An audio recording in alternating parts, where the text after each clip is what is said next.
ॐ अज्ञानतिमिरन्धस्य ज्ञानाञ्जनशलाकया चक्षुरुन्मीलितं येन तस्मै श्रीगुरुवे नमः। नमो विष्णुपादाय कृष्णप्रेष्ठाय भूतले श्रीमते भक्तिवेदान्त स्वामिनिति नामिने। नमस्ते सारस्वते देवे गौरवाणी प्रचारिणे निर्विशेष शून्यवादी पाश्चात्यदेशतारिणे। नमो महावदन्याय कृष्ण प्रेम प्रदायते कृष्णाय कृष्ण चैतन्य नामिने गौरतिशे नमः। हे कृष्णा करुणा सिंधु दीनबंधु जगतपते गोपेश गोपिका कांत राधा कांत नमस्तुते। तप्त कांचन गौरांगी राधे वृंदावनेश्वरी वृषभानुसुते देवी प्रणमामि हरिप्रिये। वाञ्छाकल्पतरुश्च कृपा सिन्धुभ्य एव च पतितानां पावनेभ्यो वैष्णवेभ्यो नमो नमः। जय श्री कृष्ण चैतन्य प्रभु नित्यानंद श्री अद्वैत गदाधार शिवासादि गौरभक्तवृंद। हरे कृष्णा कृष्ण कृष्ण हरे हरे हरे राम राम राम हरे हरे। मूकं करोति वाचालं पंगुं लंघायते गिरिं यत्कृपातमहं वन्दे श्रीगुरुदीनतारिणं श्रीपरमानन्दमाधवं श्रीचैतन्यमीश्वरम्। यस, हरे कृष्णा। तो हम सब लास्ट क्लास क्या डिस्कस किए थे? शायद लास्ट क्लास हुआ नहीं था और लास्ट टू लास्ट क्लास हुआ था। यस, कोई बताइए क्या हमने डिस्कस किया था लास्ट क्लास? इसको याद है? हरे कृष्ण प्रभु जी, दंडवत प्रणाम। हाँ, दंडवत। एक जन बोलिए माता जी पहले। शोभा माता जी बोलिए। तो वैष्णव अपराध से कैसे बचे? कैसे वैष्णव अपराध से बचे हैं? उसके बारे में बताया। क्या बताए थे? आप बताए थे कि मनुष्य जन्म बहुत दुर्लभ है, तो ये सोचना चाहिए कि वैष्णव अपराध किया तो ये सब नष्ट हो जाएगा। सतर्क रहना चाहिए वैष्णव से। या तो पहला चीज हम डिस्कस कर रहे थे कि कैसे मनुष्य जीवन अत्यंत मूल्यवान है, दुर्लभ है। जो हमको मनुष्य जीवन मिला है बहुत ही दुर्लभ और मूल्यवान है और इसको हमको खोना नहीं चाहिए। और जो भक्ति भी मिला है मनुष्य जीवन में, ये भी बहुत मूल्यवान है। ये हमको इसका मूल्य समझना चाहिए। इसको मूल्य समझेंगे, जिसका मूल्य हम समझते हैं उसको ना खोने के लिए सतर्क रहते हैं, है कि नहीं? तो ये पहला चीज हम सीखे थे। यस, प्रीति माता जी कुछ बोल रही थी। यस प्रभु जी, दंडवत प्रणाम। प्रभु जी, आप बोले थे कि अगर जैसे हमारे मन में किसी के प्रति भाव आ रहे हैं, जैसे किसी वैष्णव के प्रति, तो हमें वरिष्ठ वैष्णव से डिस्कस करना चाहिए। वो हमारी हेल्प करेंगे कि कैसे हम उनके गुणों के बारे में सोचें, ना कि अवगुणों के बारे में। गुरु से जब हम डिस्कस करते हैं तो ये हमारे मन का भाव ये ओवरकम कर पाएंगे हम। आध्यात्मिकता में जितना ऊपर जाएंगे उतना ही हमें गुरु पर शरणागति होना पड़ेगा। जबकि भौतिक जीवन में प्रगति तब होती है जब हम सेल्फ डिपेंडेंट होते हैं। जो 15 चैप्टर के बारे में आपने बताया था, फर्स्ट श्लोक के बारे में। तो भौतिक जगत का उल्टा वृक्ष है, तो आध्यात्मिक जीवन में शरणागति अत्यंत महत्वपूर्ण है। या करेक्ट। तो हम ये भी डिस्कस कर रहे थे कि इससे भौतिक जगत और आध्यात्मिक जगत कैसे उल्टा होता है। भौतिक जगत में धीरे धीरे धीरे धीरे धीरे धीरे आप जितना खुद से खड़े होंगे अपने पैर में उतना अच्छा है। आध्यात्मिक जीवन में बहुत शरणागति की प्रगति हमारा होना चाहिए। जितना हम आगे बढ़ रहे हैं भक्ति में आगे बढ़ना मतलब शरणागति हमारा बढ़ रहा है कि नहीं, भगवान के प्रति, गुरु वर्गों के प्रति, शास्त्र के प्रति, हरि नाम के प्रति, इसके प्रति हमारा डिपेंडेंस, शरणागति कितना बढ़ रहा है। पहले हम सोच रहे थे मैं सब कुछ कर लूँगा, पर भक्त लोग जैसे जैसे भक्ति में आगे बढ़ते हैं सोचते हैं भगवान के बिना सहायता से, गुरु वर्गों की आशीर्वाद की सहायता से, नहीं सहायता से मैं कुछ भी नहीं कर पाऊंगा। तो ये ये बहुत ही अच्छा एक पॉइंट था। यस। और हरे कृष्णा प्रभु जी, धन्यवाद। हाँ, हरे कृष्णा प्रभु जी। और आप बताए थे कि हम नम्रता से भी हम अपराध से बच सकते हैं, कि हमको ये कभी नहीं सोचना चाहिए कि मैं बहुत सालों से भक्ति कर रहा हूँ, मैं बहुत जानता हूँ, या फिर बहुत अच्छे से क्लास ले रहा हूँ। तो जब हम ऐसा सोचेंगे तो निश्चित ही हम अपराध कर बैठेंगे। तो हमको नम्र होना चाहिए। यस, तो हमको नम्र होना चाहिए, हमको नहीं सोचना चाहिए कुछ 2-3 चीजें सीख लिया, कुछ कर लिया, हम बहुत बड़े वो हो गए। तो हम नम्रता से हम अपराध से बच सकते हैं। अगर नम्र रहेंगे तो अपराध करने का जो प्रोबेबिलिटी है, प्रोबेबिलिटी मतलब संभावना बहुत ही कम हो जाएगा। यस। और कोई? हरे कृष्णा प्रभु जी, दंडवत हाँ, प्रणाम। दंडवत।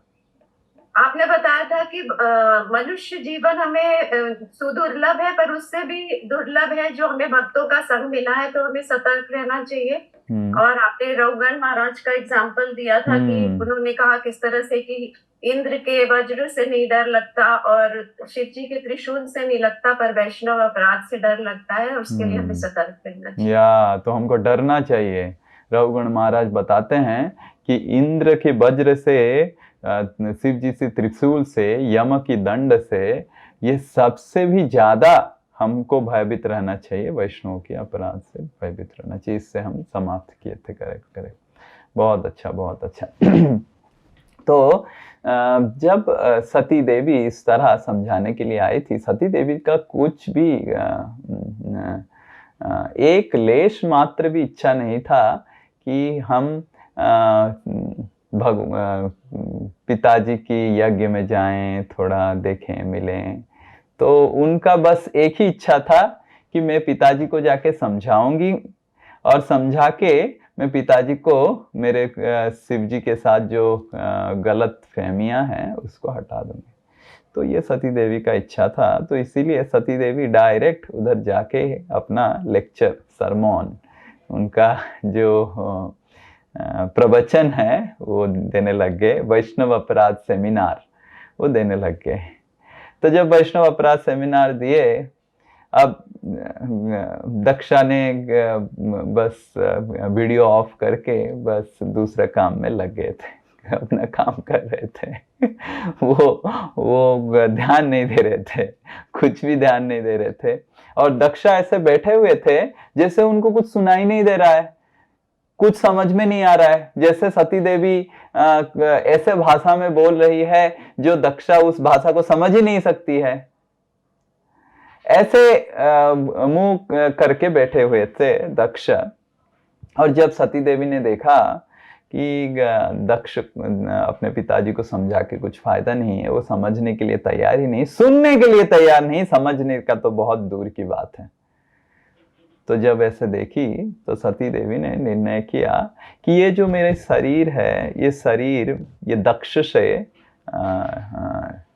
संपर्क, दक्ष के संबंधी है। और क्योंकि ये शरीर दक्ष के संबंधी में गिना जाता है, ये शरीर, इसीलिए ये शरीर त्याग कर देना अच्छा है।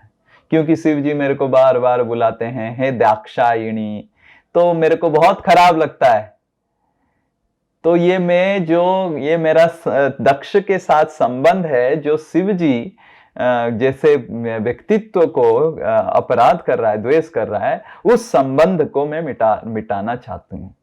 और वो कैसे मिटाएंगे? जब मैं गुजर जाऊंगी तो किसी और शरीर में प्रवेश कर लूंगी, किसी और संपर्क में आ जाऊंगी, किसी और की बेटी हो जाऊंगी, तो मेरे को ये संबंध और संपर्क त्याग ऑटोमेटिकली स्वाभाविक रूप से चला जाएगा। तो इस तरह सती देवी सोचने लग गई और पद्मासन में बैठ गई।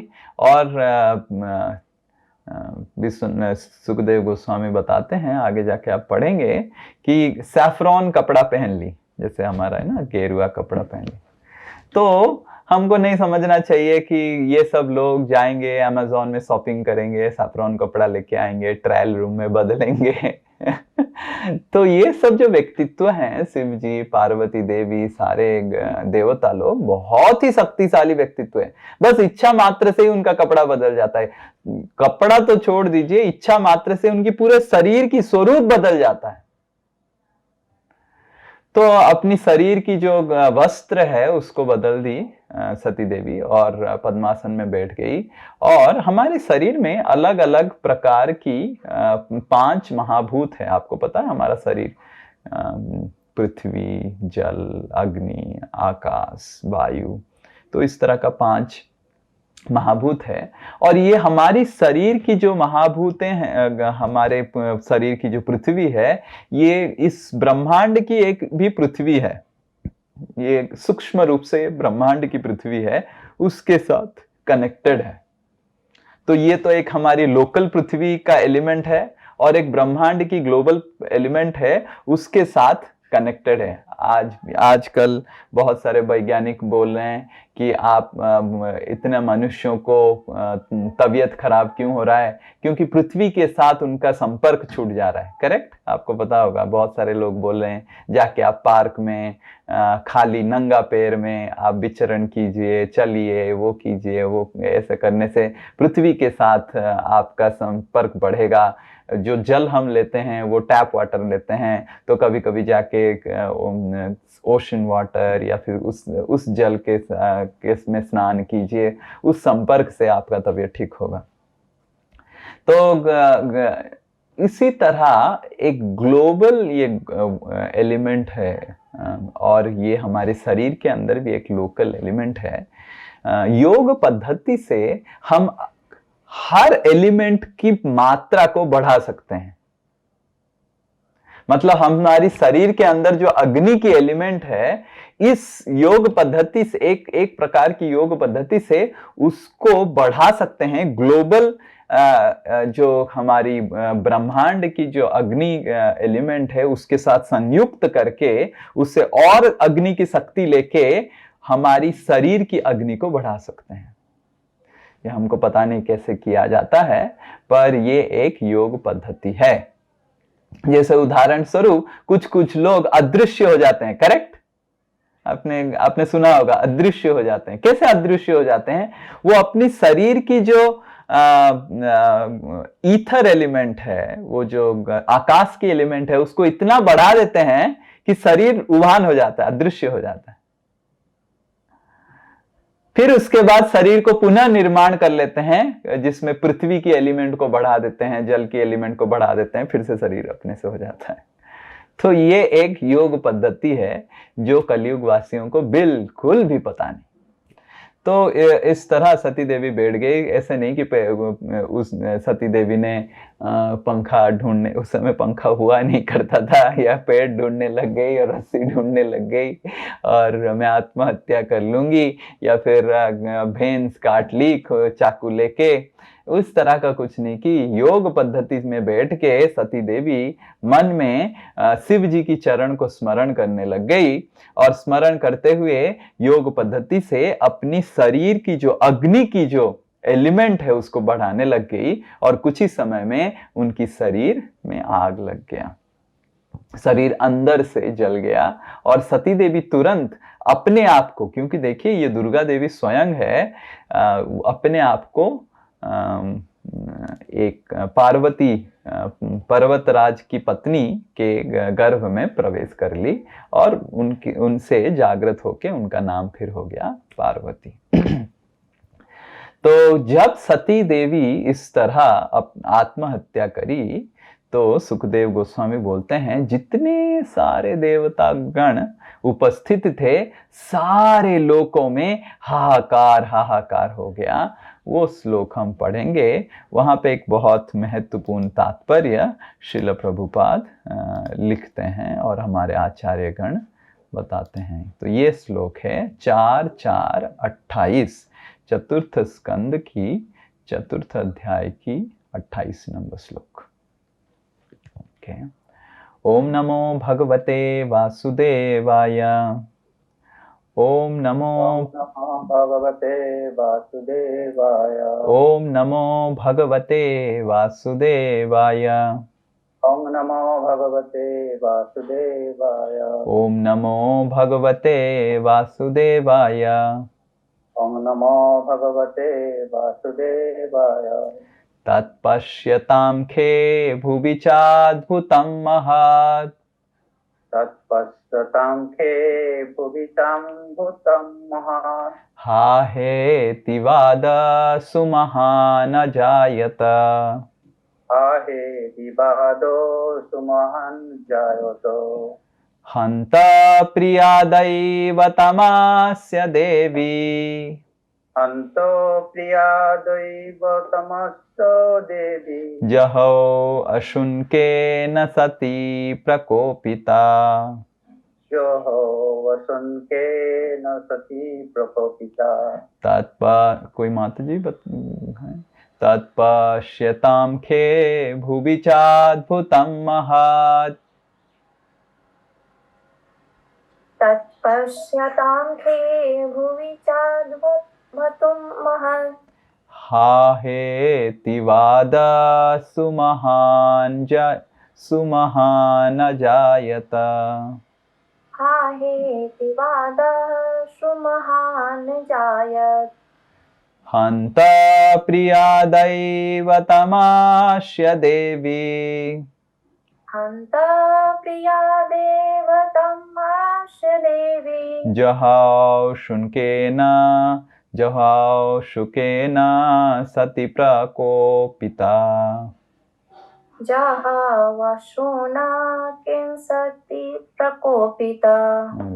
यस, अनुवाद और तात्पर्य कृष्ण कृपा मूर्ति श्रील प्रभुपाद जी के द्वारा श्रील प्रभुपाद की जय।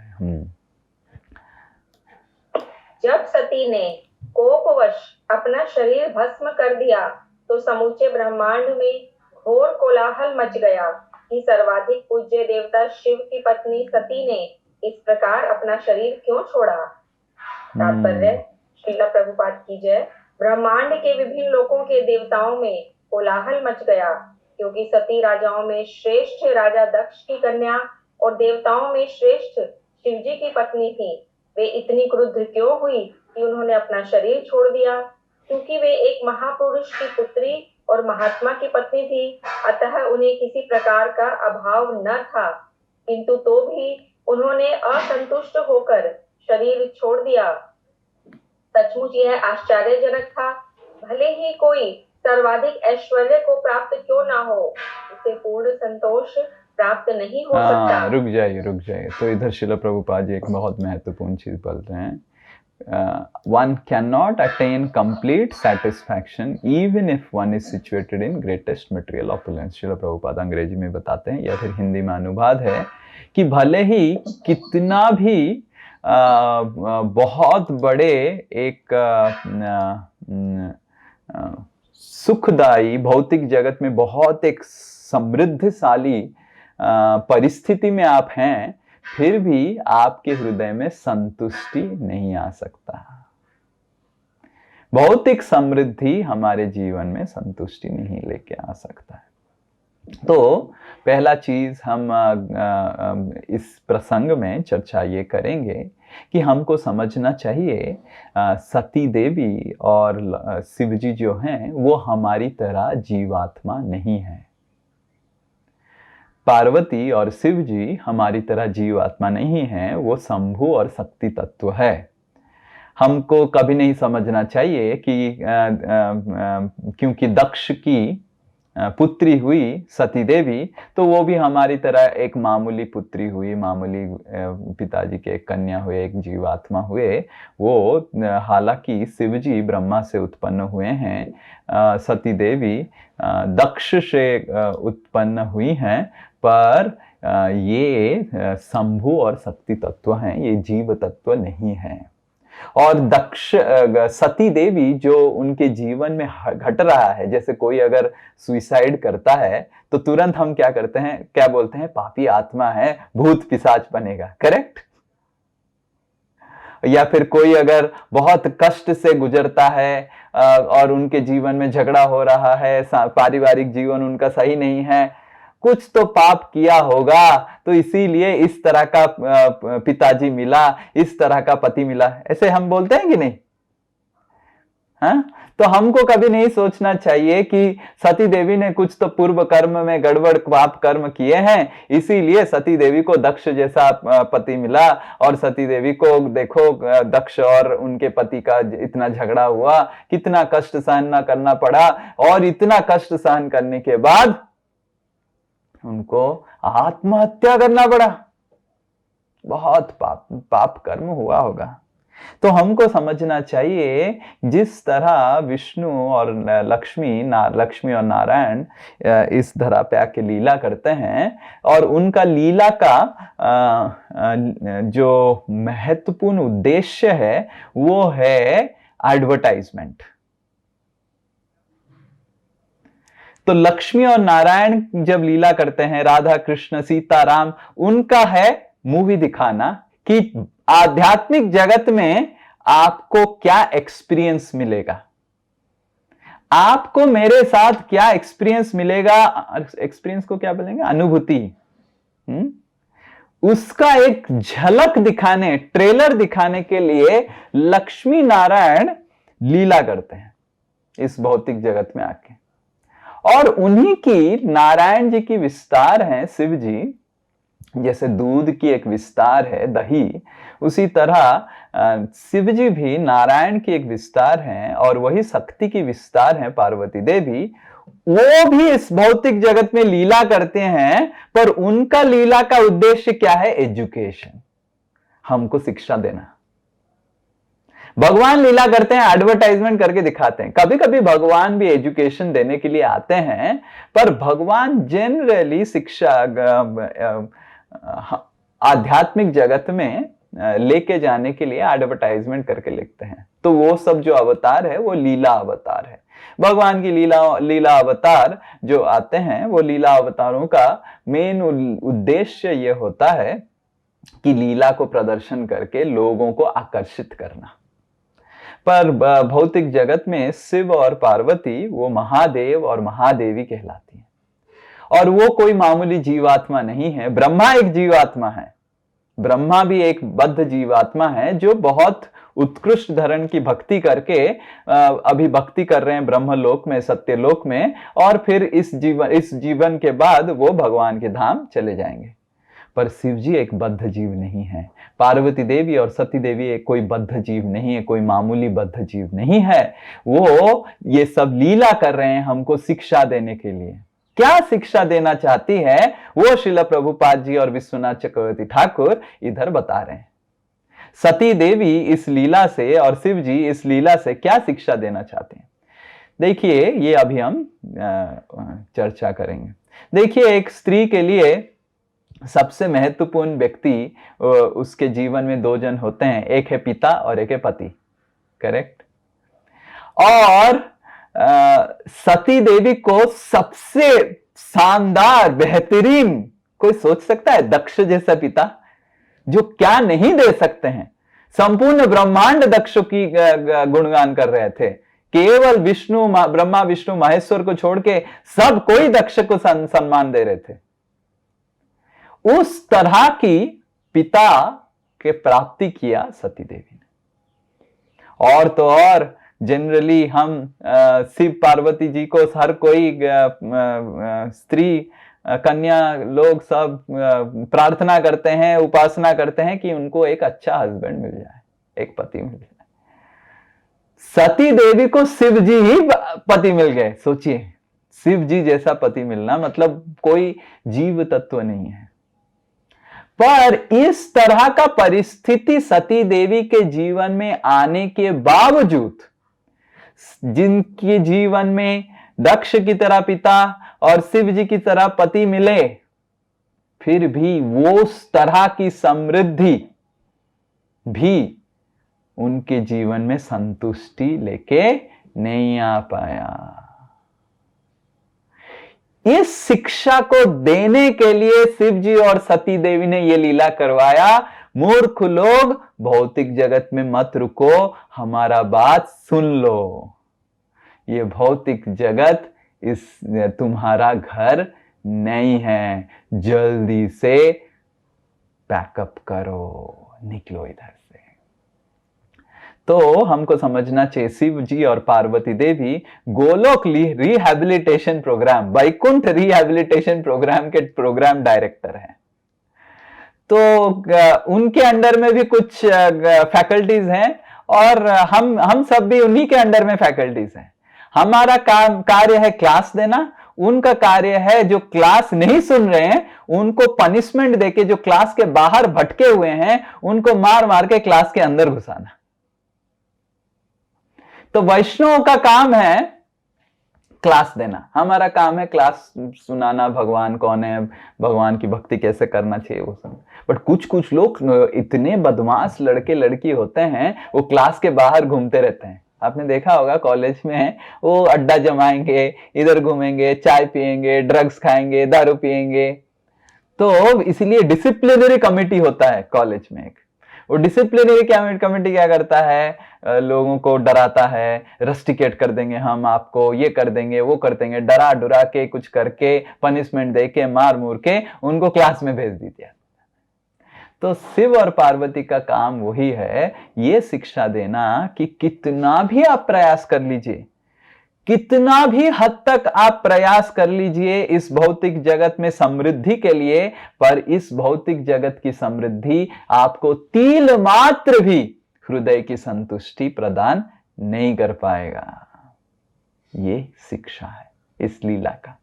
इस संपूर्ण लीला जो शिव और पार्वती ने रचाया, इस संपूर्ण लीला का जो परिभाष शिक्षा है हमको प्रदान कर रहे हैं आचार्य गण और श्रील प्रभुपाद जी, वो ये है कि कोई भी भौतिक परिस्थिति हो वो आपकी जीवन में संतुष्टि नहीं लेके आ सकता है। इसीलिए जो बुद्धिमान व्यक्ति होते हैं, जो मूर्ख नहीं होते हैं, इस भौतिक जगत से ज्यादा उपेक्षा नहीं रखते हैं। हम सबके अंदर इस भौतिक जगत से बहुत उपेक्षा है। इस भौतिक जगत में ये कर लूंगा वो कर लूंगा, और कहानी भी हम पढ़ते रहते हैं। पता है, जैसे मेरे को एक रिसेंटली एक हाल ही में एक मेल आया, लिंक्डइन से मेल आया। लिंक्डइन एक कॉर्पोरेट सोशल नेटवर्क ग्रुप है, उधर से एक लिंक आया। तो लिंक में लिखा था स्टोरी ऑफ सम फेमस कुछ तो पर्सन है।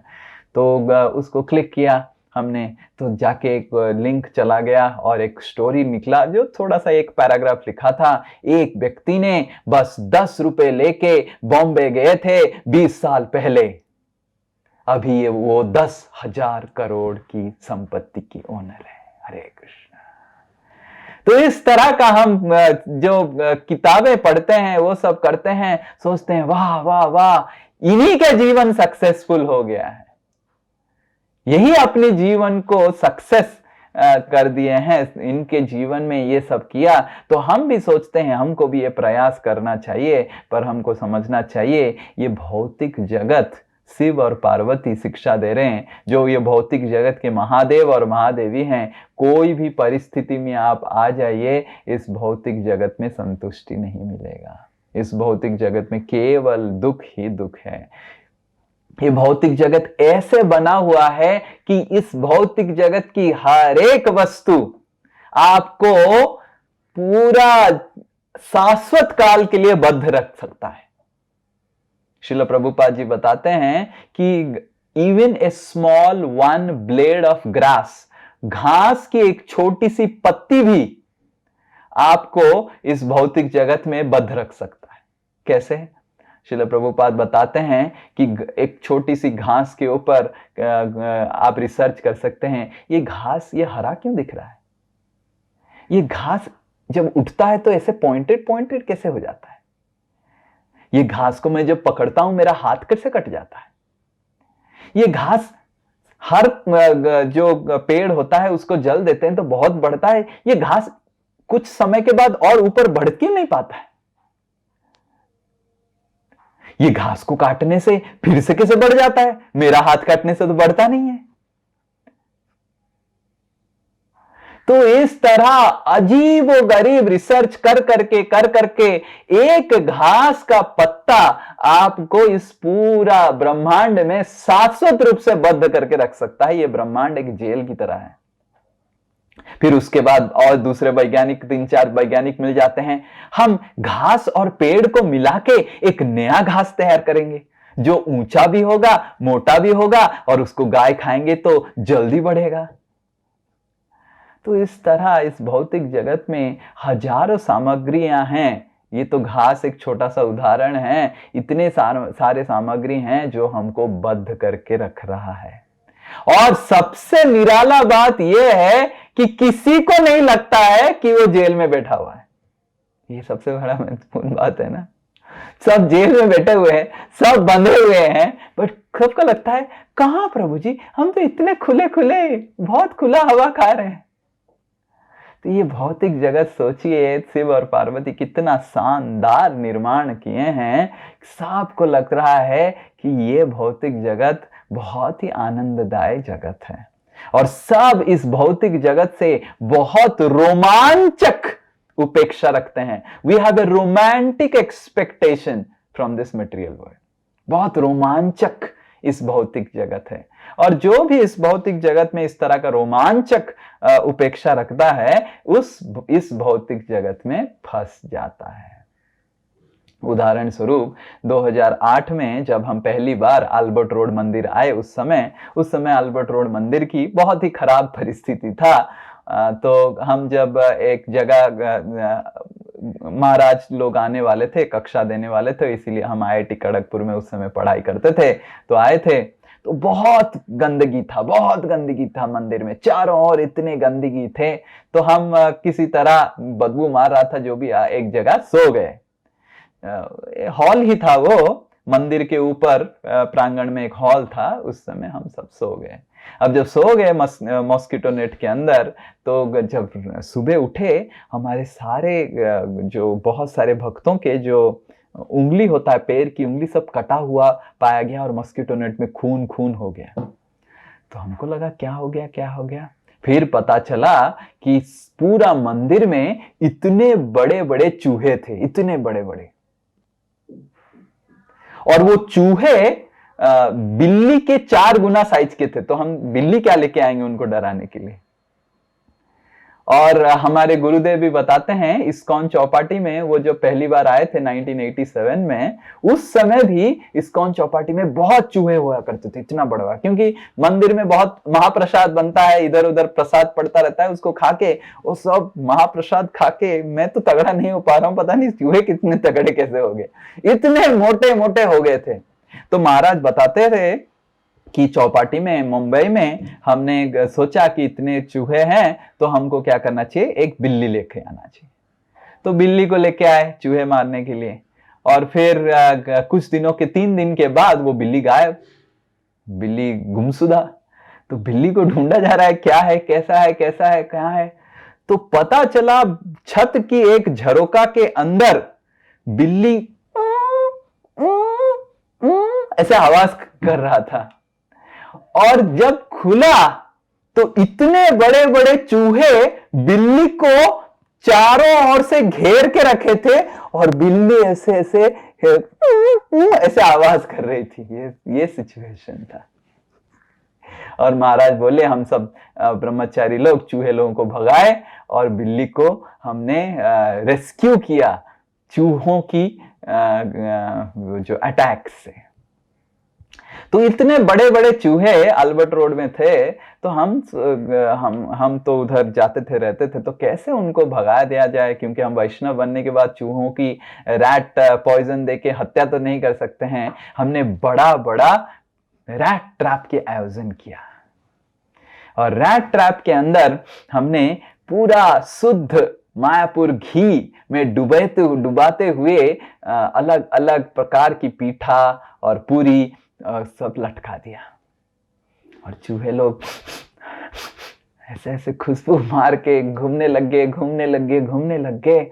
और चूहा जब वो महाप्रसाद को देखा, वो सोचने लग गया, कितना मूर्ख व्यक्ति है, महाप्रसाद को खुला ऐसे लटका दिया।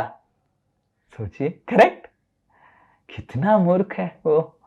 तो ऐसे चूहा सोच के महाप्रसाद खाने लग गया, फिर बंद हो गया। तो उसी तरह ये भौतिक जगत भी हमको लगता है कि बहुत सुंदर बना हुआ है। इस भौतिक जगत की प्रत्येक समृद्धि हमको इस भौतिक जगत में आजीवन शाश्वत काल के लिए कृतदास स्लेव बनाने के लिए बनाया गया है। तो इसीलिए जो बुद्धिमान व्यक्ति होता है इस भौतिक जगत में रहने का कोई प्लान नहीं बनाता है। जो भी इस शरीर को चलाने के लिए जितना सारा स्टेबिलिटी, सिक्योरिटी और जरूरत है उतना करके इस भौतिक जगत में एम्पायर बनाने की कोशिश कोई नहीं करता है। जो मूर्ख व्यक्ति होता है सोचता है कि मैं कुछ लोग तो हम बात किए हैं और हमको बताए हैं, स्वामी जी पता है हमारे पास इतना धन है कि 7 पुरुष बैठ के खाएगा। पागल, क्या करेगा वो धन? 7 पुरुष बैठ के खाएगा। तो इतना धन वो खट खट के कमा लिया और एक बार भी भगवान का नाम ली नहीं। फिर उसके बाद इतना धन खट खट के कमा के पाप करके वो कहां जाएगा? नरक में फिर खटेगा। इधर तो खटा, फिर नरक में खटेगा, पिटेगा, फिर आएगा, फिर खटेगा। नरक से डायरेक्टली तो आके मनुष्य नहीं बन जाएगा, फिर चूहा बनेगा, कहीं गटर में रहेगा, उधर खटेगा, फिर बिल्ली बनेगा, कहीं रहेगा, उधर खटेगा। इस तरह इस भौतिक जगत में दुर्गा देवी अलग अलग तरीके से हमको शरीर देके केवल यातनाएं देती है और हमको फंसा के रख रही है। जो इस ज्ञान को समझ गया वही केवल भक्ति में तीव्रता लेके आ सकता है कि हमको इस जगत से निकलना है। ये भौतिक जगत एक स्कैम है। स्कैम समझते हैं? जैसे मेरे पिताजी जब मैं छोटा था तो एक स्कीम आया था, बस 1 साल में आपका पैसा डबल हो जाएगा, पूरा डबल। 1 लाख देंगे तो 2 लाख 1 साल के बाद मिलेगा। तो सब मेरे पिताजी, बहुत सारे पिताजी टीचर थे, तो पिताजी और उनके सारे कलीग लोग सब कोई पैसा डालने लग गया। अरे डबल क्या होगा, 1 साल के बाद जो पैसा जमा किया था वो भी मिला नहीं, वो कहां गायब हो गए। फिर पता चला गवर्नमेंट ने सर्कुलर जारी किया, वो स्कीम एक फ्रॉड था, स्कैम था। फिर मेरे पिताजी बोलने लग गए, सबको बोलने लग गए, अरे ये स्कैम है, स्कैम है, इधर पैसा मत डालो, स्कैम है, स्कैम है। जैसे ही आपको पता चल जाता है कि आप स्कैम में फंस गए तो आप क्या करते हैं? दूसरों को प्रचार करने लग जाते हैं, है कि नहीं? तो उसी तरह हमको समझना चाहिए, हमको पहले समझ जाना चाहिए ये स्कैम है, ये भौतिक जगत, और दूसरों को समझाना चाहिए स्कैम में मत फंसो, स्कैम में मत फंसो। भौतिक जगत से निकल के आध्यात्मिक चले जाओ, आध्यात्मिक जगत में चले जाओ। यही जीवन की लक्ष्य है। मनुष्य जीवन में ही केवल ये हमको सुजोग मिला है भौतिक जगत को त्याग करके आध्यात्मिक जगत में चले जाने का। मूर्ख मत बनिए। तो इस प्रसंग में जब श्रील प्रभुपाद एक बार कक्षा दे रहे थे, एक भारतीय नागरिक हाथ उठा के प्रश्न पूछा, स्वामी जी आप सबको बोल रहे हैं आध्यात्मिक जगत चले जाने के लिए, आध्यात्मिक जगत चले जाने के लिए। हर कोई अगर आध्यात्मिक जगत चला जाएगा, इधर बैंक कौन चलाएगा? इस जगत को चलाएगा कौन? स्वामी जी, श्रील प्रभुपाद जी बोले, आप बिल्कुल फिक्र मत कीजिए, आपके जैसा मूर्ख जगत में हैं बहुत सारे जो इधर रहेंगे और इस जगत को चलाएंगे, माया देवी का पिटाई खाएंगे और खाके इस जगत को गधे की तरह खटेंगे इस जगत में और माया देवी से पिटाई खाएंगे। बिल्कुल हमको तो बिल्कुल संकोच नहीं है, आप इस जगत में रहने ही वाले हैं। आपकी तरह बहुत सारे मूर्ख इस जगत में हैं। तो ये जो आध्यात्मिक लीला जो कर रहे हैं, ये भौतिक नहीं है जो शिव पार्वती लीला कर रहे हैं, ये आध्यात्मिक है। ये कोई कर्म के आधारित पे ये लीला नहीं हो रहा है। हमको नहीं समझना चाहिए कि शिव जी का कुछ कर्म था, कर्म चला गया, प्रभु जी अच्छा हुआ, इस तरह का पत्नी मर गई, कष्ट उनको हुआ, शिव जी को बहुत कर्म चला गया, उनका बाप कर्म था। ये आध्यात्मिक स्तर में ये लीला हो रहा है। हमको प्रशिक्षण और शिक्षा देने के लिए लीला कर रहे हैं, ये सिखाने के लिए। कोई भी परिस्थिति आध्यात्मिक भौतिक जगत में हमको संतुष्टि नहीं दे सकता है। केवल आगे जाके श्रील प्रभुपाद जी बताएंगे कि क्या चीज हमको संतुष्टि दे सकता है। तो हम आगे जाके पढ़ेंगे। पढ़िए प्रीति माता जी। ऐसी कोई भी वस्तु नहीं थी जिसे वे अपने पिता या पति के संबंधित होने के कारण प्राप्त न कर सकती थी, किंतु तो भी वे किसी कारणवश असंतुष्ट थी। इसलिए श्रीमद् भागवतम में 1.2.6 में बताया गया है कि मनुष्य को वास्तविक संतोष यही आत्मा सुप्रसिद्ध अतीत प्राप्त करना चाहिए। किंतु आत्मा शरीर मन तथा आत्मा ये सभी तभी संतुष्ट होते हैं जब परम सत्य के प्रति भक्ति उत्पन्न होती है। सवै पुंसा परो धर्म यतो भक्तिर अधोक्षजे। हाँ पढ़िए। सवै पुंसाम परो धर्मो यतो भक्ति अधोक्षजे। अधोक्षज का अर्थ है परम सत्य।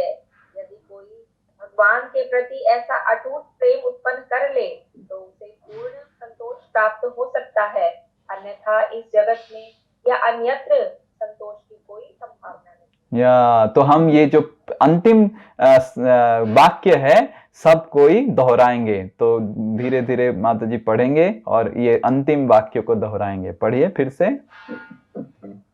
जो नहीं उससे लास्ट लाइन, बस लास्ट लाइन।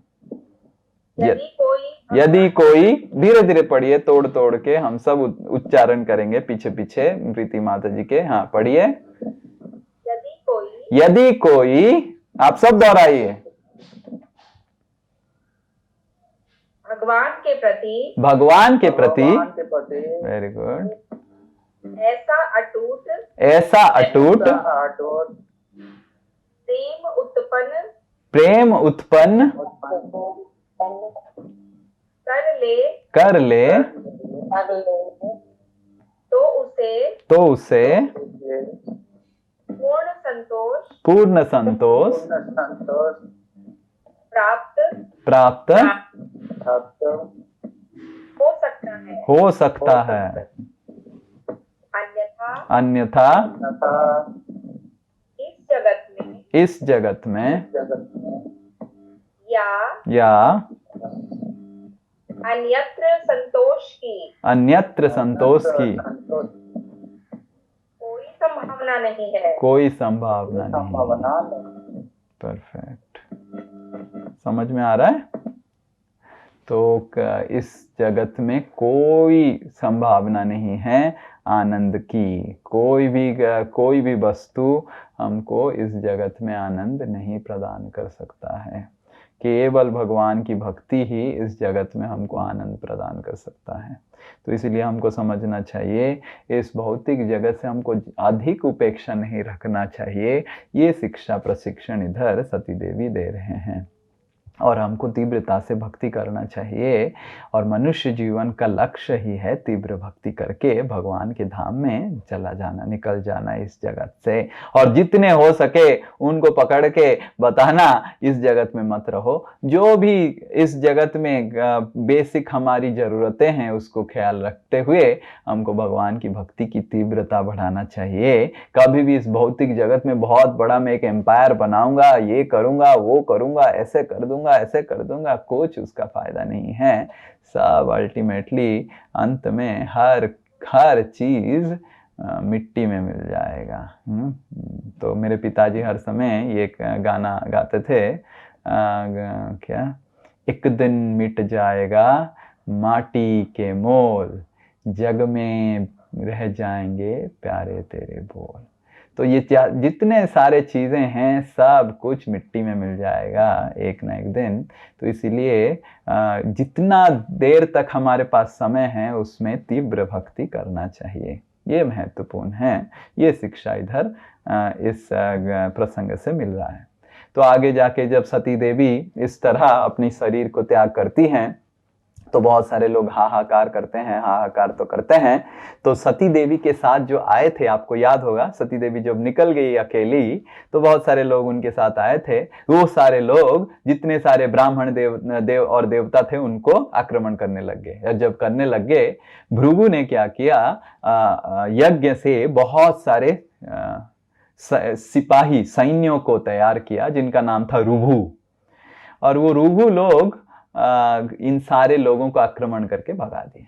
इस तरह ये समाप्त हो जाता है ये चैप्टर। ये जो हम पढ़ रहे हैं चैप्टर, ये समाप्त हो जाता है। उसके बाद नारद मुनि ऊपर से ये सब कुछ देख रहे थे। श्रील प्रभुपाद बताते हैं कि नारद मुनि जाके बता दिए शिव जी को सती और नहीं रही। और शिव जी जब सुने कि उनकी पत्नी और नहीं रही और दक्ष के वजह से उनकी पत्नी का इस तरह का, पत्नी ने आत्महत्या किया, शिव जी तुरंत खड़े हो गए और हंसने लग गए और हंस के अपने दांतों से अपनी जो होंठ है उसको दबा के अपने एक छोटा सा बाल निकाला, जटा से छोटा सा एक छोटा बाल निकाला और उस बाल को जैसे ही शिव जी नीचे पटक दिए तो उस बाल से एक बहुत बड़ा विराट काय एक असुर पैदा हुआ जिसका नाम था वीरभद्र। हम बाल फेंकते रहते हैं, हमारा गिरता रहता है, कुछ नहीं होता है उससे। हम तो जब शेविंग करते हैं कितने सारे बाल चले जाते हैं, कुछ नहीं होता है। बट शिव जी का ये बाल था, एक छोटा बाल, ऐसे नहीं कि बहुत सारे बाल ऐसे निकाल के, एक छोटा सा बाल निकाल दिया, बहुत बड़ा, जिनका सर के ऊपर जो बाल था ये वीरभद्र के, वो जैसे हमारी कॉपर तार की तरह ऐसे उठा हुआ था और आग लग रहा था ऐसे। और बड़े बड़े आंख थे, रेड कलर की, लाल कलर की आंख थे और त्रिशूल पकड़ा हुआ था, बार बार चिल्ला रहा था और विशाल काय शरीर था, काला शरीर था। और वो शिव जी को दंडवत किया कि हुकुम मेरे आका, क्या करना चाहिए। तो शिव जी बताए दक्ष की यज्ञ को तहस नहस कर लो और दक्ष की यज्ञ में दक्ष की सर को आहुति दे दो। हरे कृष्ण। तो वीरभद्र जो हुकुम मेरे आका, ऐसे बोल के निकल गए। और ये सब लोग तो भाग के आ गए थे शिव जी के पास, कुछ नहीं कर पाए थे ना, भाग के आ गए थे। तो ये वीरभद्र को देख के शिव जी के बाकी सब जो अनुयायी जो यज्ञ से भाग के आए थे उनको भी बहुत प्रेरणा मिला। वो भी वीरभद्र के पीछे ओम नमः शिवाय, और वीरभद्र भी बोल रहा था ओम नमः शिवाय, ऐसे सब चिल्ला रहे थे। किसी का 1 सर था, किसी का 10 सर था। सब विराट काय अजीब अजीब प्रकार के उनकी शरीर था, सब दौड़ने लग गए। जब उधर पहुंचे तो जब ऐसे आ रहे थे वीरभद्र और शिव जी की पूरी सेना जा रही थी, तो दूर से दक्ष यज्ञ में जितने सारे देवता लोग थे, दूर से उनको दिखाई दिया जिस तरह एक भवंडर आ रहा है, तूफान आ रहा है। तो दक्ष ने वायुदेव को देखा कि तूफान तो अभी नहीं आना चाहिए। तो वायुदेव भी सर खुजलाने लग गए कि मैंने तो तूफान को शेड्यूल नहीं किया, कैसे आ रहा है। फिर वायुदेव वरुण देव को देखने लग गए कि सुनामी का तो भी प्रेडिक्शन नहीं था। तो इंद्रदेव को देखने लग गए कि कौन है राजा जो ऐसे आ रहा है। तो कोई देवता लोग, सारे प्रमुख देवता लोग थे, कोई समझ नहीं पाए कि क्या हो रहा है इधर। क्या इस तरह का भवंडर दूर से दिख रहा था कि जैसे एक तूफान की तरह भवंडर, धूल की तूफान आ रहा है। पर प्रसूति देवी जो सती देवी की माताजी थी, तो वो समझ गई कि शिव जी मेरे दामाद का हमने अपमान किया, सती का अपमान किया, उस अपमान के वजह से ये ऐसे कुछ तो शिव जी ने बनाया है। और जैसे ही प्रसूति देवी ऐसे बोली, तुरंत पता चल गया ये शिव जी की सेना है। और ऐसे सब देखने लग गए, वीरभद्र को देख भी नहीं पा रहे थे, वीरभद्र का सर दिखाई नहीं दे रहा था नीचे से, इतना बड़ा था वीरभद्र। और तुरंत शिव जी के जितने सारे अनुयायी थे पूरा कब्जा कर लिए, जितने सारे पिलर थे पिलर को तोड़ने लग गए, सारा जो पंडाल और जो भी बना था सब टूटने लग गया, सब माताजियों को घेरा बना दिए और सबको चिल्ला चिल्ला के बोलने लग गए आज से तुम लोग विधवा हो जाओगे और हम सब तहस नहस करने के लिए आए हैं। तो बहुत एक असुर ने भृगु मुनि को पकड़ लिया। भृगु मुनि जो आहुति दिए थे, तो उनको पकड़ के भृगु मुनि का ऐसे जो मूंछ है इसको पकड़ के ऐसे करके खींच लिया और बिना सेविंग का हाथ में पूरा मूंछ था और पूरा भृगु मुनि का खून खून हो गया था। हरे कृष्ण। तो इस तरह भृगु मुनि की जितनी सारे मूंछ दाढ़ी सब कुछ अपने नाखून से एक असुर ने सेविंग कर दिया। और एक था जिनका नाम था भगा। भग ने दांत दिखाया था सती और शिव जी को, ऐसे ऐसे गुस्सा होकर दांत दिखाया था, वो भी एक वैष्णव अपराध है। तो वीरभद्र ने क्या किया, भग को पकड़ा और ऐसे ऐसे ऐसे मार के उनके दांतों को पूरा मुंह से निकाल के उनके हाथ में दे दिया और बोला कि सबको दिखाओ, यही दांत तुमने शिव जी को दिखाया था, अब सबको ये दांत दिखाओ, प्रदर्शन करो, इसका मेला लगाओ। ऐसे भग की दांत को निकाल दिया गया और पूस करके था, नहीं, पूस की दांत निकाल दिया गया, भग के आंख को निकाल के ताड़ के उनके हाथों में दे दिया गया और ऐसे भग का हालत हो गया, पूस की दांत हटा दिया गया।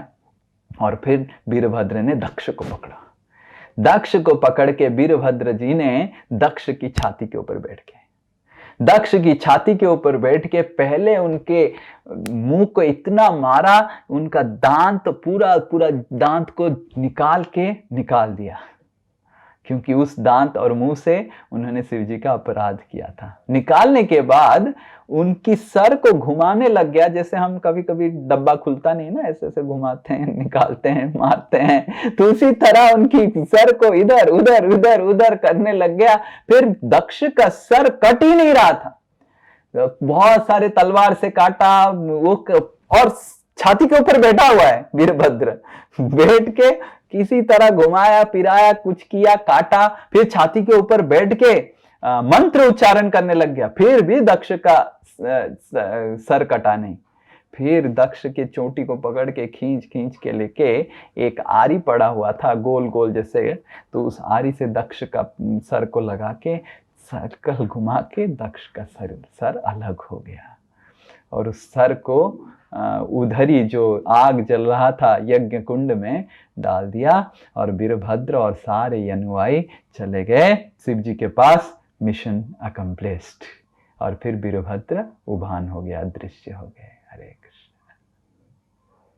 उसके बाद इस तरह दक्ष की यज्ञ में इस तरह हालत हो गया। ये है वैष्णव अपराध की शक्ति। और सारे जो जितने सारे लोग थे, देवता लोग थे, सब ब्रह्मा जी के पास पहुंचे। ब्रह्मा जी के पास पहुंच के ब्रह्मा जी ने समझा और ब्रह्मा जी बोले थे, हम दोनों को पता था, मैं और विष्णु को पता था, इसीलिए हमको नहीं गए उस यज्ञ में। और तुम लोग कैसे सोच लिया कि शिव जी को अपमानित करके तुम लोग आनंद में रह सकते हो? तो पर शिव जी इतने कृपालु हैं कि अगर हम सब शिव जी के पास जाएंगे तो तुरंत वो क्षमा दे देंगे, हम सबको क्षमा माफ कर देंगे। तो ब्रह्मा जी सारे देवताओं को लेके कैलाश पर्वत की ओर चल रहे हैं। ये हम कहानी अगले कक्षा में सुनेंगे कि ब्रह्मा जी कैलाश में जाके शिव जी के साथ क्या चर्चा किया। ये शायद नेक्स्ट अध्याय के बाद वाला अध्याय है। नेक्स्ट अध्याय आप पढ़ सकते हैं ट्रांसलेशन, 5वां अध्याय जो है। 6ठा अध्याय में ब्रह्मा जी शिव जी से मिलने के लिए कैलाश सारे देवताओं को लेके जाते हैं। ओके, हरे कृष्णा कृष्ण कृष्ण हरे हरे, हरे राम राम राम हरे हरे। हरे कृष्णा। किसी का कोई प्रश्न है तो पूछ सकते हैं। हरे कृष्ण प्रभु जी, प्रणाम। दंडवत। प्रभु, अभी आप बता रहे थे कि शिव और पार्वती जो भी लीला करते हैं वो शिक्षा के लिए, और उनका कोई पूर्व जन्म का कोई कर्म नहीं रहता है। तो हम लोग भागवतम में अक्सर जो भी कहानी अभी तक पढ़े हैं तो वो सब से तो हम लोग को शिक्षा मिलती ही है। तो क्या वो सब मतलब शिव पार्वती की लीला की तरह ही है? जैसे हम लोग अभी इंद्र वाली स्टोरी पढ़ रहे हैं तो उसमें बहुत सारे राक्षस लोग का पहले के जन्म का कथा सब था। तो ये सब भौतिक जगत में ही होता है कि मतलब ये सिर्फ हमारे शिक्षा के लिए कि उनका पूर्व जन्म का कर्म है? तो सबका पूर्व जन्म का कर्म है वो सब कर्म के अंतर्भुक्त हैं। जो देवता लोग हैं, जो भी बद्ध जीव हैं, सब पूर्व जन्म के कर्मों के अनुसार उनको प्राप्त हो रहा है। पर शिव और पार्वती ऐसे नहीं है। प्रभु जी, एक कृष्णा बुक से एक क्वेश्चन है। पूछ सकते हैं ना? आज के क्लास से किसी का कोई प्रश्न अगर और किसी का है तो पहले पूछ लें, फिर उसके बाद कृष्णा बुक का चर्चा करेंगे। हरे कृष्ण प्रभु जी, दंडवत प्रणाम। हाँ, दंडवत। प्रभु जी, जैसे आप बताए थे कि बिना भगवान की मर्जी के हम भगवान का नाम नहीं ले सकते हैं, मतलब भगवान का हम नाम लेते हैं बिना उनके मर्जी, तो उनका प्रेम जो है वो भी तो उनके मर्जी के बिना हमें नहीं मिलेगा। Yes, correct. जब तक उनकी कृपा नहीं होगी तब तक तो हमें उनका प्रेम नहीं मिलेगा। यस, तो और ये बोले कि और ये तीव्र भक्ति प्रभु जी क्या होता है? तीव्र भक्ति, तीव्र भक्ति मतलब हम हर समय हर दिन सोचते रहते हैं कि कल मैं अच्छे से माला करूंगा, और फिर कल आ जाता है, फिर सोचते हैं कल मैं ना माला अच्छे से करूंगा, आज ठीक है जो हो गया। तो इस तरह हम कल कल कल कल कल कल करके कभी भी अच्छे से भगवान का नाम नहीं लेते हैं। तीव्र भक्ति मतलब पहला चीज हमको हरि नाम की जो क्वालिटी है उसको बढ़ाना है। हरि नाम जो हम कर रहे हैं उसमें जितना हो सके मन को लगाना चाहिए, और मन इधर उधर जा रहा है उसको ध्यान पूर्वक हरि नाम करना है, ये पहला महत्वपूर्ण है। और 4 नियम पालन करना है, उसी चीज को क्वालिटी बढ़ाना है, वही है तीव्र भक्ति। हरि नाम प्रार्थना पूर्वक करना है।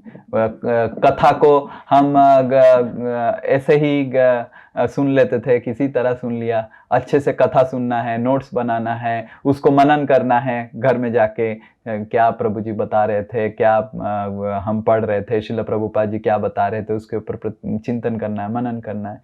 ये तो इस तरह कक्षा जो हम अटेंड कर रहे हैं उसकी तीव्रता हम बढ़ा सकते हैं, जो माला कर रहे हैं उसकी तीव्रता बढ़ा सकते हैं, हम खाना बना रहे हैं ऐसे ही खा ले रहे हैं, उसको भगवान को भोग लगा के खा सकते हैं। तो उस तरह खाने की खाते समय भगवान की तीव्रता, भक्ति की तीव्रता बढ़ा सकते हैं। तो इस तरह हर जो हम कार्य कर रहे हैं भक्ति में, उस सारे कार्य को अच्छे से तीव्रता से उसकी क्वालिटी हम बढ़ा सकते हैं। हरि नाम कर रहे हैं, कक्षा कर रहे हैं, और फिर भक्तों के संग ले रहे हैं, यात्रा में आ रहे हैं, कुछ जो भी कर रहे हैं उस सारी की क्वालिटी बढ़ा सकते हैं। तो वो है तीव्र भक्ति। औपचारिकता से भक्ति नहीं करना है। औपचारिकता समझते हैं, फॉर्मेलिटी। तो उस औपचारिकता से भक्ति नहीं करके हमको समझना चाहिए मैं किस तरह भक्ति की क्वालिटी को बढ़ाऊं। क्योंकि आज से 15 साल के बाद भी आपको यही चीज करना है। 15 साल के बाद भी क्लास करना है, भगवान की लीला सुनना है। अब मैं क्या करता हूं, इतना 18 साल हो गया भक्ति में, कुछ अलग कर रहा हूं, मैं मंत्र बदल गया मेरा, वही मंत्र जाप कर रहा हूं। आज सुबह मैं कक्षा सुन रहा था गुरुदेव से, कक्षा सुन रहा हूं, गुरुदेव बहुत अच्छा बता रहे थे, एक श्लोक के ऊपर चर्चा कर रहे थे, तो सुन रहा हूं। या मैं भी यात्रा में जाता हूं और मैं भी भगवान का नाम ले रहा हूं, मैं भी कुछ प्रैक्टिकल सेवा कर रहा हूं मंदिर में, मैं भी गुरु वर्गों की आदेश के अनुसार सेवा कर रहा हूं, बस वही चीज। 18 साल पहले भी मैं यही कर रहा था, जब शुरू में भक्ति में है, अभी भी वही कर रहा हूं। तो मेरे को ना बुद्धिमान होना चाहिए कि अरे तुम तो वही मंत्र को 18 साल हो गया जाप कर रहा है, फिर भी उस मंत्र को सही से ध्यान पूर्वक नहीं कर रहा है, तुमसे बड़ा मूर्ख कौन है, ऐसे श्रीनिताई दास को सोचना चाहिए। और जब ऐसे सोच के हम अच्छे से क्वालिटी बढ़ाएंगे तब हम तीव्र भक्ति कर रहे हैं। भक्ति की अंग बदलेंगे नहीं, वही रहेंगे। आज से आप 50 साल भी और भक्ति कीजिए, वही हरे कृष्ण महामंत्र रहेगा, वही आरती रहेगा, वही कृष्ण रहेगा, वही भागवतम रहेगा, वही कक्षा रहेगा, पर उस कक्षा की जो हमारी तीव्रता है उसको बढ़ा सकते हैं। ओके, हाँ प्रभु जी, पहले मैं सोचती थी भगवत गीता श्रीमद् भागवतम वेदांत सूत्र है, तो क्या वेदांत सूत्र अलग ग्रंथ है भगवत गीता और श्रीमद् भागवतम से? वेदांत सूत्र मतलब वेदों का सार। हाँ, वेदांत सूत्र मतलब जितने हमारे 4 वेद हो गए, कलयुग के प्रारंभ में ये 4 वेद की जो सार है, वेद व्यास ने सूत्र के फॉर्म में वेदांत सूत्र करके एक किताब लिखा। तो उस वेदांत सूत्र में सूत्र के तरीके में वेद की जितने सारे चीजें हैं वो वर्णन किया गया है। तो ये एक वेदांत सूत्र है जहाँ पे सूत्र आता है अथातो ब्रह्म जिज्ञासा, अनावृत्ति शब्दात, शास्त्र योनित्वात्, आनंदमय अभ्यासात, इस तरह के सूत्र आते हैं। बस 3 शब्द या फिर 2 शब्द के सूत्र, एक एक छोटा छोटा लाइन आता है जिससे पूरा सारा वेद की सारांश बताया जाता है। उस वेदांत सूत्र लिखने के बाद व्यासदेव को लगा इस वेदांत सूत्र तो मैंने लिख लिया, इसको समझेगा कौन, इसको अपने जीवन में पालन कैसे करना है, वो तो कुछ बताया नहीं। तो उस वेदांत सूत्र का जो प्रथम सूत्र है वो है जन्मादि यस्य यतः। जन्मादि यस्य यतः मतलब ईश्वर जो है, ईश्वर से ही सारी सृष्टि होती है, वही परमेश्वर है, जन्मादि यस्य यतः। व्यासदेव ऐसे जब सोचे कि वेदांत सूत्र तो मैंने लिख दिया, उसको अपने जीवन में कैसे पालन किया जाए, व्यासदेव जब सोचा तो बहुत दुखी हो गए और नारद मुनि आके उनको बोले कि भागवत की रचना करने के लिए, और भागवत वेदांत सूत्र की परिभाषा मतलब कमेंट्री है, तात्पर्य है जो व्यासदेव ने लिखा। इसलिए भागवत भी कैसे चालू होता है, जन्मादि यस्य यतः अन्वयाद इतरतस् चार्थेषु अभिज्ञ स्वराट तेने ब्रह्म हृदयादि कवये मुह्यन्ति यत् सूर्या। तो भागवत का जो पहला श्लोक है वो भी वेदांत सूत्र का श्लोक से प्रारंभ होता है।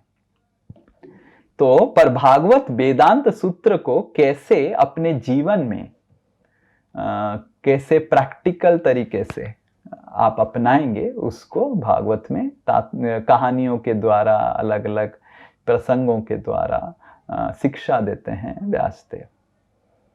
और भगवत गीता को वेद नहीं बताया जाता है, भगवत गीता उपनिषद के साथ तुलना किया गया है। भगवत गीता को गीतो उपनिषद, क्योंकि उपनिषद मतलब थ्योरी, तो भगवत गीता सारे उपनिषदों की सार है। सर्वो उपनिषदो गावो दोग्धा गोपाल नंदना। तो जितने सारे उपनिषद है, अगर गाय की तरह तुलना किया जाए तो एक जो ग्वाला है वो है गोपाल नंदन कृष्ण, और अर्जुन जो है वो है वत्स है, एक बछड़े की तरह है। और हम सब जो पढ़ रहे हैं भगवत गीता, वो भगवत गीता एक दूध की तरह है। सारे उपनिषद गाय की तुलना है और भगवत गीता दूध है। सारे उपनिषद की जो सारांश ज्ञान है वो गीता में। गीता उपनिषदों की सार है और वेदांत सूत्र वेद की सार है, और उस वेदांत सूत्र जो सारे वेद की सार है उसका जो एक्सप्लेनेशन है कि कैसे हम अपने जीवन में लगाएं, वो है श्रीमद् भागवतम। तो श्रीमद् भागवतम अध्ययन करने से आपको सारे वेद का अध्ययन करने का फल प्राप्त हो जाता है, कैसे अपने जीवन में उसको लगाएं। और गीता, भगवत गीता पढ़ने से सारे उपनिषदों का ज्ञान प्राप्त हो जाता है। ओके, इसीलिए भागवत की तृतीय श्लोक में आता है, निगम कल्पतरो कलितम फलम सुखमुखाद अमृत द्रव संयुतम। तो ये जो वेद अगर एक पेड़ की तुलना किया जाए, और ये भागवत जो है उसकी गलित फल है, मतलब पेड़ का पका हुआ फल। वेद की सारे उपनिषदों का सार है भागवत, उपनिषद की सारे उपदेशों का सार है भगवत गीता। इसलिए हम इस्कॉन में, क्योंकि कलयुग में ज्यादा कुछ पढ़ाएंगे तो लोग इतना कम पढ़ा के ही लोग बोर हो जाते हैं, भाग जाते हैं, पढ़ते नहीं हैं, सो जाते हैं। तो इसलिए हम केवल सार को ही पढ़ा रहे हैं, भागवत और भगवत गीता को ही फोकस करते हैं इस्कॉन में। ठीक है, कलयुग में उस सफिशिएंट है इतना, और उससे ज्यादा कलयुग में लोग प्रोसेस नहीं कर पाएंगे। यस, अभी कौन पूछेगा प्रश्न? शायद जय निताय कृष्ण बुक से पूछेंगे। हरे कृष्ण प्रभु जी। प्रभु जी इसमें आता है जब कृष्ण भगवान मथुरा में जाते हैं तो धोबी वाली स्टोरी आती है कि धोबी से वो अपने दोस्तों के लिए और खुद के लिए वस्त्र मांगते हैं, तो वो मतलब कंस का सेवक होने के नाते वो नहीं देता है वस्त्र, तो कृष्ण भगवान उसका सर काट देते हैं। और इसमें प्रभुपाद बोल रहे हैं कि मतलब वो धोबी नहीं समझ पाता है कि वो भगवान है, और भगवान को जब हम लोग सरेंडर नहीं करते हैं तो यही गति होती है हमारी। तो एक तरफ हम लोग ये भी पढ़ते हैं कि भगवान जैसे किसी भी अवतार में आते हैं तो सब लोग उनको नहीं जान पाते हैं कि वो साक्षात भगवान है। जो मतलब योगी लोग हैं या जो तपस्वी महान ऋषि लोग हैं वही लोग समझ पाते हैं, या भक्त हैं उसका, तो वो तो अभक्त था, तो वो तो कैसे जानेगा कि वो भगवान है? अगर वो जानता तब तो वो देखता ही ना। तो फिर ये कैसे होगा, कैसे लोग जानेंगे कि वो भगवान है? नहीं नहीं नहीं, हमको समझना चाहिए धोबी कंस का वो था, और कंस का अनुयायी था, और कंस का अनुयायी होने के नाते उसको संपूर्ण रूप से पता था कि कृष्ण जो है, हालांकि वो भगवान नहीं है, पर कृष्ण कंस की शत्रु है, और यही कृष्ण एक्चुअली आया है कंस के साथ युद्ध करने के लिए। यही कृष्ण कंस की काल है जो अक्रूर लेके आया है। तो धोबी को पूरा पता था इसके बारे में। तो धोबी एक्चुअली कंस का सेवक था, एक राक्षस का था, तो इसीलिए धोबी का वध करके धोबी को उद्धार किया गया। तो ये पहला चीज हमको समझना चाहिए कि धोबी कृष्ण से द्वेष कर रहा था, क्योंकि कृष्ण कंस की काल बन के उसको पता था, सबको मथुरा में पता गया था ये इसको लेके आए हैं अक्रूर जी, देखते हैं ये क्या करेंगे। दूसरा चीज हमको समझना चाहिए, जो मिस्टर धोबी था वो वही था जो रामलीला में आता है। हमारे आचार्यगण बताते हैं यही धोबी पूर्व इतिहास की जितने सारी बकायदा था रामलीला में जो कर नहीं पाए थे भगवान, उस कृष्ण लीला में संपूर्ण रूप से। इसलिए रामचंद्र है मर्यादा पुरुषोत्तम, कृष्ण है पूर्ण पुरुषोत्तम। सब कुछ संपूर्ण कर लेते हैं, जो भी बाकी बकाया जो भी स्टोरी है सब कुछ है, कृष्ण पूर्ण करने आए थे। वामन देव की लीला में, वामन देव की लीला में बलि महाराज की जो बेटी थी, बलि महाराज की बेटी या बलि महाराज की सिस्टर, आई थिंक सिस्टर, जो बहन थी वो रत्नावली और ऐसे कुछ नाम थे। तो वो जब वामन देव को देखे कि बहुत प्रेम उनके हृदय में जागृत हुआ, वो कहले कितना अच्छा सुंदर लड़का है, इसकी मैं माँ बनना चाहती हूँ, और इसको मैं दूध स्तनपान करवाना चाहता हूँ। इस तरह उनकी इच्छा जागृत हुई। पर जब वामन देव ने बलि महाराज को बांध के उनको पूरा पनिशमेंट दिया, ये सिस्टर उनकी गुस्सा हो गई, अरे इसको मारने का मन कर रहा है, ऐसा कोई होता है क्या, मेरे भाई को ऐसे किया। तो वो दोनों को संपूर्ण, हरे कृष्ण, म्यूट कर दीजिए, म्यूट कर दीजिए।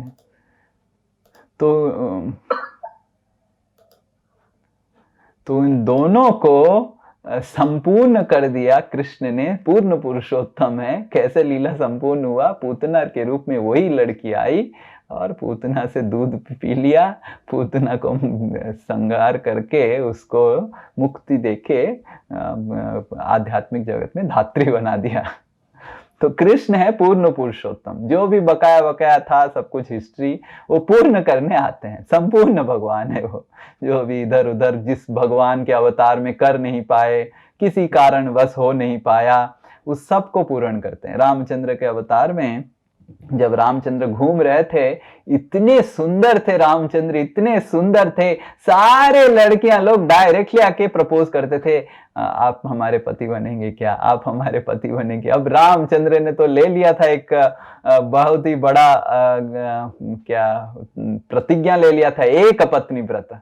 अब जब पत्नी लोग सुनते थे, उनका लड़कियां लोग सुनते थे, उनका मुंह छोटा हो जाता था, हाय कितना सुंदर, इस तरह का अगर हमको पति मिलेगा कितना होगा। पर भगवान की तरह पति कैसे मिलेगा, भगवान ही मिलेंगे तब होगा, और इतने सारे लड़कियों के पति कैसे बनेंगे। तो उसको पूर्ण किया कृष्ण भगवान ने आके, सबको गोपी बना दिया और सबके साथ नृत्य करके क्लियर हो गया। तो इसीलिए भगवान कृष्ण की लीला, क्योंकि बाकी लीलाओं के साथ संबंधित है, भगवान कृष्ण अवतारी हैं, अवतार नहीं है। भगवान कृष्ण से ही बाकी सारे अवतार सृष्टि हुए हैं। बाकी सारे अवतार जो छोड़ छोड़ के जाते हैं उन सबको कंप्लीट करते हैं और भगवान लीला ऐसे रचाते हैं। तो इसलिए भगवान कृष्ण को अवतारी कृष्ण बोला जाता है, स्वयं भगवान है वो। बाकी सारे अवतार उनसे सृष्टि हुए हैं। जो भी अवतार छोटा मोटा छोड़ के गया जाता है, कृष्ण उसको सब कंप्लीट कर लेते हैं, सब खाता खत्म अवतारों का। तो इस तरह अलग अलग अवतारों का जितने सारे खाता थे भगवान ने सब कंप्लीट कर लिया। प्रभु जी जैसे अभी मतलब वो बलि महाराज की बहन छोटा छोटा इच्छा की, 2 इच्छा, तो क्या हम लोग भी ऐसे चलते फिरते जो कुछ भी इच्छा आ जाता है वो सब काउंट होता है, उन सब के लिए हम लोग को आना पड़ेगा? अगर हम भगवान के सामने इच्छा कुछ कर रहे हैं तो काउंट होगा। भगवान को वरदराज बोला गया। बलि महाराज की पत्नी ने, सिस्टर ने भगवान स्वयं वामन देव के सामने किया है। तो इसलिए मंदिर में आके हमको केयरफुल होना चाहिए, सही इच्छा नहीं करना, गलत इच्छा नहीं करना चाहिए, नहीं तो वो पूर्ण हो जाता है।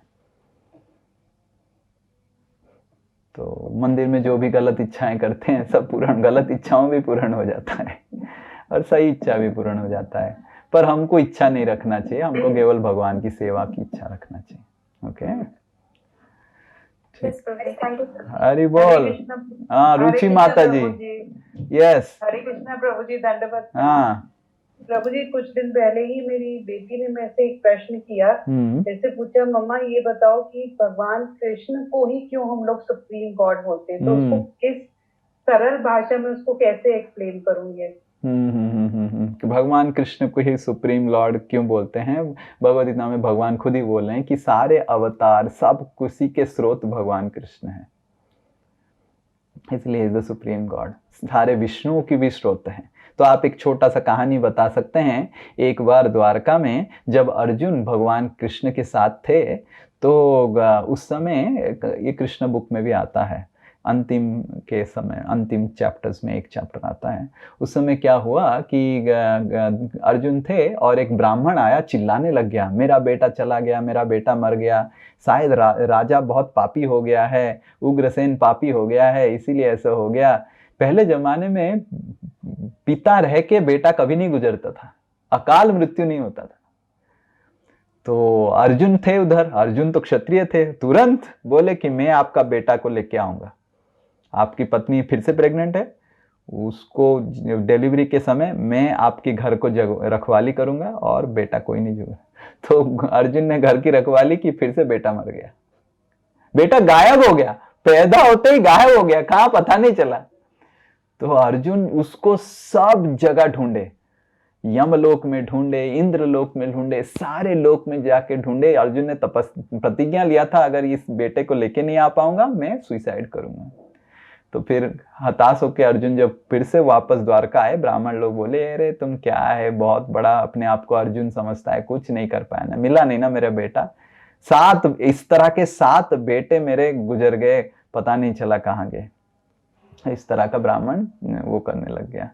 तो फिर कृष्ण जब सुने कि अर्जुन ने ऐसे प्रतिज्ञा लिया है, अर्जुन कृष्ण इंटरफियर करने लग गए, बोले कि चलो निकलते हैं। तो अर्जुन और कृष्ण निकलते हैं, इस ब्रह्मांड के बाहर महाविष्णु के लोक में जाते हैं। और जब महाविष्णु के लोक में जाते हैं, महाविष्णु कृष्ण को दंडवत करते हैं और महाविष्णु पूछते हैं, आपके आने की क्या जरूरत है, आप क्यों आए हैं, बहुत बहुत अच्छा हुआ आए आप। कृष्ण बोले कि आपने ब्राह्मण का बेटा सब चोरी किया है, ये सब हमको पता है। और महाविष्णु भगवान कृष्ण को बताते हैं कि मेरे को आपको दर्शन का अभिलाषा था, कि मैं आपको दर्शन करना चाहता था, पर आपको कैसे दर्शन मिलता ही नहीं था। आप ऊपर से गोलोक वृंदावन से नीचे आते हैं, फिर चले जाते हैं, और मेरे को ऐसे सेवा दिया है, इतने सारे भौतिक ब्रह्मांड बनाना है, मेरे को छुट्टी भी नहीं है। तो मैं चाहता था आपका दर्शन करने के लिए, इसीलिए मैंने ऐसे किया। और महाविष्णु ने सारे बेटों को वापस कर देते हैं। तो ये कहानी बता के सुखदेव गोस्वामी बताते हैं भागवत में कि महाविष्णु भी कृष्ण से दर्शन के लिए लालायित होते हैं। हालांकि महाविष्णु और कृष्ण में कोई अंतर नहीं है, पर कृष्ण महाविष्णु की स्रोत है। तो इसके वजह से सारे अवतार कृष्ण से ही आए हुए हैं, ये शास्त्र, सारे शास्त्र में ये वर्णन किया गया है। ब्रह्म संहिता में भी ब्रह्मा जी वही बोल रहे हैं, अनादिर आदिर गोविंदा सर्व कारण कारणम गोविंदम आदि पुरुषम। जितने सारे पुरुष हैं, जितने सारे भगवान के अवतार हैं, उसके आदि हैं कृष्ण। तो ये पहला चीज से हम, ये चीज से हम सिखा सकते हैं, समझा सकते हैं कि भगवान कृष्ण। दूसरा चीज है कि हम देखते हैं कि भगवान जो होते हैं वो सर्व आकर्षण होना चाहिए, है कि नहीं। हम देखते हैं कि नरसिंह देव के कुछ लोग नरसिंह देव को आकर्षित होते हैं, बहुत सारे लोग नरसिंह देव से भय प्राप्त करते हैं, करेक्ट। कुछ लोग राम से आकर्षित होते हैं, पर कुछ लोग राम से इतना मर्यादा क्या है, इन्होंने परिवार को भी त्याग कर दिया मर्यादा के लिए। पर कृष्ण ऐसे व्यक्तित्व हैं जो सबको आकर्षित कर सकते हैं। इवन दूसरे देवताओं के भक्त भी कृष्ण से आकर्षित हो जाते हैं। इसलिए कृष्ण जब लीला करने आते हैं, दूसरे जो अवतार के जो भक्त हैं, प्रहलाद भी आ जाते हैं लीला करने के लिए, और हनुमान जी भी आ जाते हैं लीला करने के लिए। तो हनुमान जी ने खुद आके कृष्ण से पूछा कि अरे आप महाभारत कर रहे हैं, मेरे को बुला नहीं रहे, क्या मैं करूं, सेवा क्या है। तो हनुमान जी को भी इच्छा है कि कृष्ण की सेवा, वो तो ऑलरेडी रामचंद्र की सेवा में रत हैं, तो उनको आके कृष्ण की सेवा करने की क्या जरूरत है। तो वो भी आ जाते हैं। कृष्ण बोले अरे इस लीला में तो अर्जुन को वो बनाना है, तुम क्या सेवा लेगा। फिर कृष्ण सर खुजला के बोलते हैं ठीक है तुम पताका में रहो अर्जुन के, और शोर मचाना, डराना लोगों को, ये सेवा करना।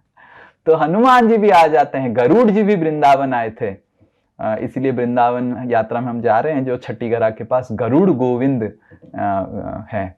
और भगवान ने बोला गरुड़ जी को कि मेरे जो जितने सखा हैं उनको थोड़ा उड़ा के घुमा के लेके आओ, थोड़ा वृंदावन की ड्रोन व्यू, एरियल व्यू दिखाओ। तो गरुड़ जी भी सेवा में आ जाते हैं।